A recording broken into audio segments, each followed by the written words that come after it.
Hi, ladies. Our doctrine is on suffering. So, this week, my family and I flew down to Albuquerque, New Mexico to experience the International Balloon Fiesta. We woke up at 3 a.m. and waited until sunrise for the balloons to take off. Well, the weather was super windy and they weren't sure if the balloons were going to be able to take off. So, like Elijah, my 7-year-old and I prayed in faith, boldly asking God to make the wind stop so the balloons could take off. Well, guess what? The wind stopped and the balloons went up. Triumph. 3 days later, it was time for us to get back on a plane and come back home to Washington. I woke up that morning throwing up and did not stop. I lay in bed suffering, thinking, how is this happening? How am I supposed to get on an airplane with 4 small children? Well, I can't stop throwing up. Well, if you've ever traveled with small humans, you would know that in itself is suffering. We see in our passage this week Elijah, a man who boldly stood against evil and for God, but succumbed to his human weakness and discouragement. He asked God to take his life. He was ready to give up in the midst of his suffering, but God instead came close.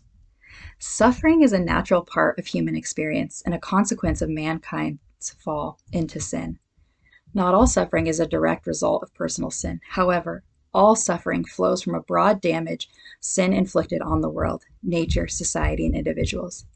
Human suffering takes on many forms. Natural disasters, aging bodies, broken relationships are all part of life on this world. Though suffering has its root in sin, God can redeem pain to accomplish his purposes. He tenderizes our hearts and calls us to himself through painful circumstances.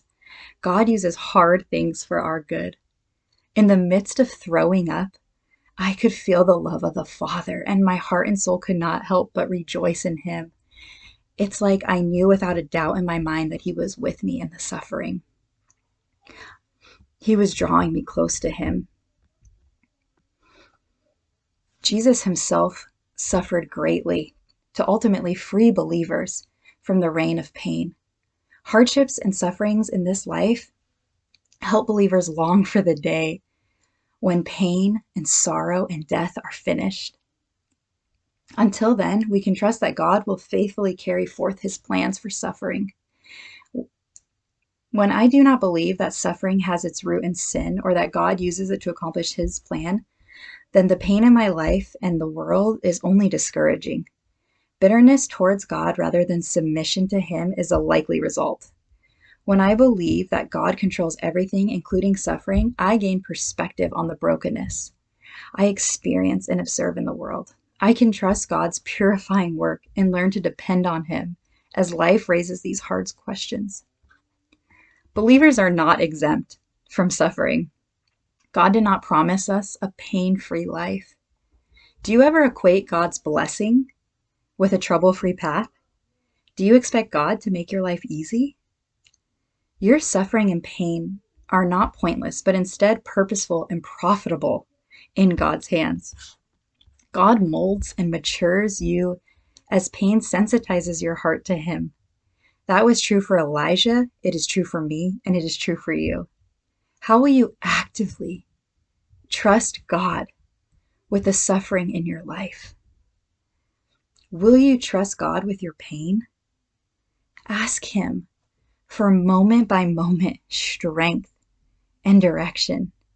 He is faithful, just as he was faithful to Elijah in that cave when he provided him rest and food and water, just as he met him in the whisper and was close to him in his pain, just as he was with me throwing up in the airport while my husband took care of 4 small children and gave me the strength to hold it all in for the 3-hour flight and gave my husband special wisdom and grace as he took care of all of us. And one of the more stressful things as a family of 6 is you could do flying. Thanks, ladies.